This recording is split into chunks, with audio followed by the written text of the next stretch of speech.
Hi, Maria here. Welcome to my channel. Today I want to share with you some amazing beast mode fragrances that I wore this week. I kind of specifically chose fragrances that I knew had some decent longevity. Really wanted to experience them for you guys, talk about the longevity, the sillage, and all of that. And I can honestly say that all of these just have excellent longevity and projection. So I can't wait to share these with you. Before I get started, if you haven't subscribed, just go ahead and hit that button. Join the Weird and Wonderful family. It would be amazing to have you part of the community, and let's get into this. Now, I want to preface this by saying that my skin actually holds fragrance really well.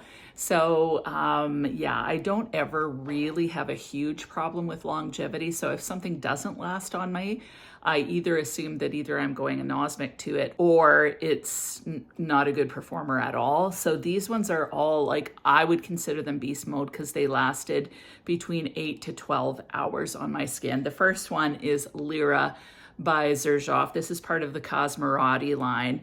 And this is the most decadent kind of yummy, warm, citrusy gourmand. As far as citrus is concerned, it has blood orange and bergamot.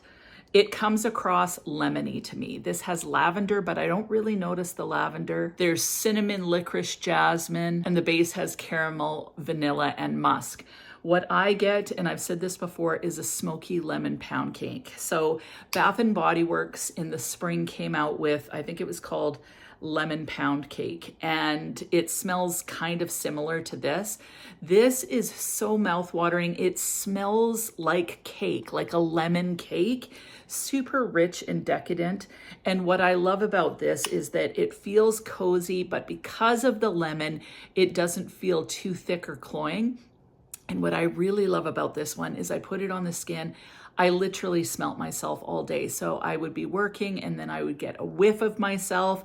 And I was so amazed at how delicious I smelled. Like seriously, it's just a joy to wear Lira. It's cozy, it's sophisticated, it's long lasting. And a lot of the lemon vanillas, like there's a few that are out there, like for instance, Acro Bake, really love it, but it just doesn't last. So if you're wanting something that is really great value for money, Lira is fantastic. It projects beautifully. The sillage is crazy. I can smell myself. I've got a glorious bubble of smoky lemon pound cake going on. And when I say smoky, I don't mean it smells like smoke. It's just got some thickness to it. And I just love this. There is a little bit of a powdery quality, but kind of the same kind of powder that you would notice if you smelt cake.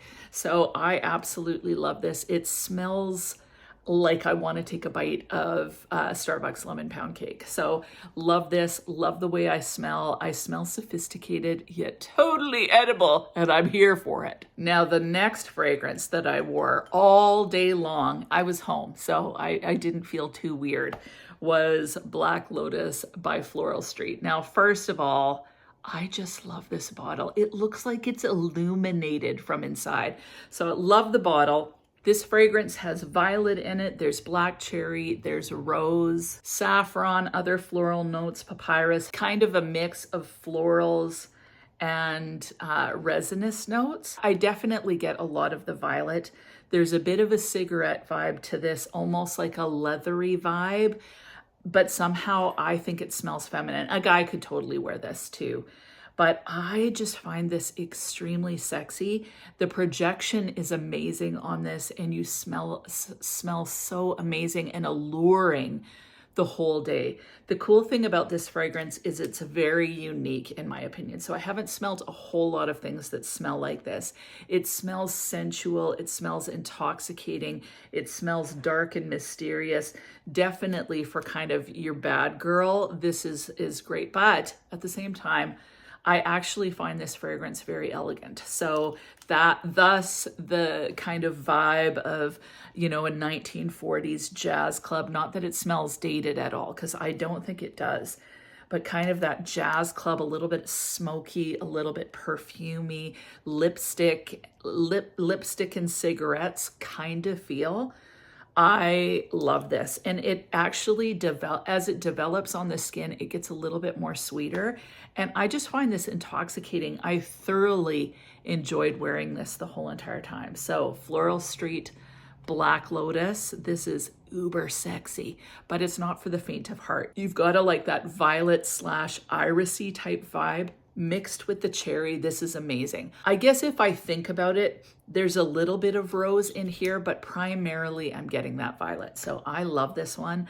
I think it's very mysterious. It feels a little bit like a film noir, kind of dark, kind of moody, but so sexy and sophisticated. So I love this. Very edgy, but I love it. Like, I can't stop thinking about this one. Again, as far as the projection and the sillage, this definitely leaves a trail. I could smell it all day, so I just get whiffs of it here and there. I couldn't believe how long it lasted on the skin.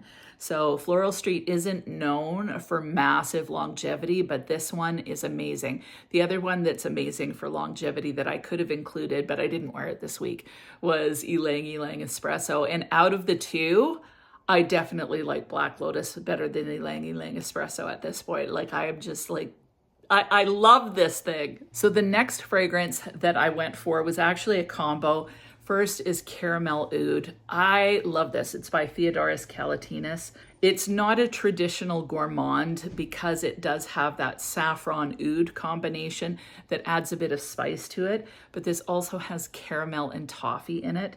It's so addictive, and I love it because it's a little bit spicy, a little bit sensual, but still edible. So I love this, but I just thought to myself, I want to try pair it with Pesh O Yuzu. Pesh O Yuzu is by Kais Perfumes. This is primarily peach and yuzu, but it also has vanilla and tonka bean. It almost smells like a peach puffed pastry. So as it warms up on the skin, at first I get the peach, and then as it warms up, it gets a little bit more peach pastry-esque somehow on my skin, and it reminds me of a really crispy pastry with golden sugar kind of on top.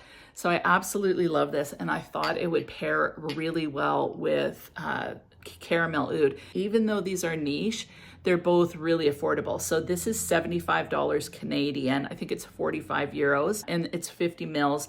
This is 30 mils, and it is, I think, $45 Canadian. I have a coupon code for Kais. Now, they're hit and miss as to when they're open, but they're definitely worth checking out because I love so many of their fragrances. So the longevity on this is amazing. The longevity on this is totally beast mode. So together, it just smelled like this delicious kind of peach caramel cobbler with a little bit of spiciness from that oud and saffron. So I absolutely loved this combo. Now, truth be told, this did not last as long as this, or this just overpowered this. So the oud saffron in this definitely was stronger, but this added just a little bit more sweetness and a little bit of fruitiness. So I loved this combination. We'll definitely be doing it again. Both are gorgeous on their own, like seriously gorgeous on their own. But together, like I just kept getting these glorious whiffs of caramel deliciousness mixed with oud and saffron, spicy, amazing. I love it because it's gourmand, but not gourmand. So loved this, uber cozy and just fun to wear. Next one that is seriously beast mode on me is Vanilla Candy Rock Sugar 42 by Kayali. I've ridden Kayali pretty hard for longevity because some of them don't last that long, but this one, there's some that last forever, like Sweet Diamond Pink Pepper. That one lasts forever. This one lasts forever, seriously. I absolutely love it. Now, this has a ton of notes: pear, marshmallow, rum, jelly beans, caramel, bubblegum, and sugar. So you're definitely getting a massive hit of sugar in this. So lots of candy, sugar-esque vibes. The pear smells cooked down and mixed with brown sugar. Some find it reminiscent of La Belle, and I would have to agree. La Belle gets a little bit more liquored to me and stays more fruity, whereas this as it warms up on the skin, it gets way more candy-esque. Now, although this has a lot of candy notes, it doesn't feel juvenile because it's mixed with some tonka, patchouli, vetiver, sandalwood. So it keeps it kind of grounded. This is absolutely decadent, but it smells grown up sugar. So you just smell like you're basically, instead of a candy apple, you're a candy woman. It seriously smells so good. And the longevity and projection of this fragrance is crazy. Like I smelt it from 8 o'clock in the morning till at least 8 o'clock at night. I could still smell this on my skin. So really enjoy the whiffs that I get. This one is great on its own, but it's also beautiful paired with other fragrances. If you want to add a bit of a sugary vibe to any woody fragrance, this one is amazing. I love this one with Santal Vanille by Seven Virtues. For whatever reason, that combo is just so sexy. But this one, I just can't get over the performance. This is a beautiful Gourmand. I absolutely adore this one. I've used a decent amount out of this as well. Really enjoy the sugariness of this. And it's just kind of fun and jubilant and energizing and happy. Now, the last fragrance that I wore was Soki London's Empress. Now, I just absolutely love the strawberry note that's in here. It smells like an overripe strawberry, so it almost smells a little bit boozy to me. It has wild strawberry in the opening. It has rose and peony, and I definitely get the rose. I get the peony, so the peony smells super sweet, and it just creates this beautiful kind of jammy rose combination. It has toffee, popcorn, and patchouli in the base. You definitely get a decent hit of patchouli. I really enjoy wearing this one. What I love about it is that as it dries down on the skin, you never lose that wild strawberry. So a lot of times I find with notes like strawberry, and this smells, it doesn't smell like a candied strawberry. It smells like a ripened strawberry with a little hint of green to it. And what I find is that I smell that strawberry throughout the whole wear of the fragrance. And this lasts a good 10 hours on my skin. I love the projection. And it's an excellent, excellent fruity fragrance for cooler weather. So it will stand up against the cold. Sometimes strawberry/fruity fragrances are a little too delicate for colder weather, but this one holds its own for sure. So really enjoy that kind of slightly green, overripe strawberry feel mixed with the rose and then the patchouli. I don't get any popcorn. Lots of people talk about the popcorn. I've never really noticed it, but what I do find is there's a warmth, which I attribute to the popcorn. So really enjoy this fragrance. I think it's a very fun, fruity floral fragrance that just lasts all day, and I keep getting glorious whiffs, and I would love. So that is it. Those were my amazing beast mode, delicious fragrances this week. What about you? Did you try any beast mode fragrances? And if you've got some amazing ones, please leave them in the comments. I would love to hear from you. And if you've already tried these, please feel free to weigh in as well. And other than that, I hope you have an amazing week, and we'll talk to you soon.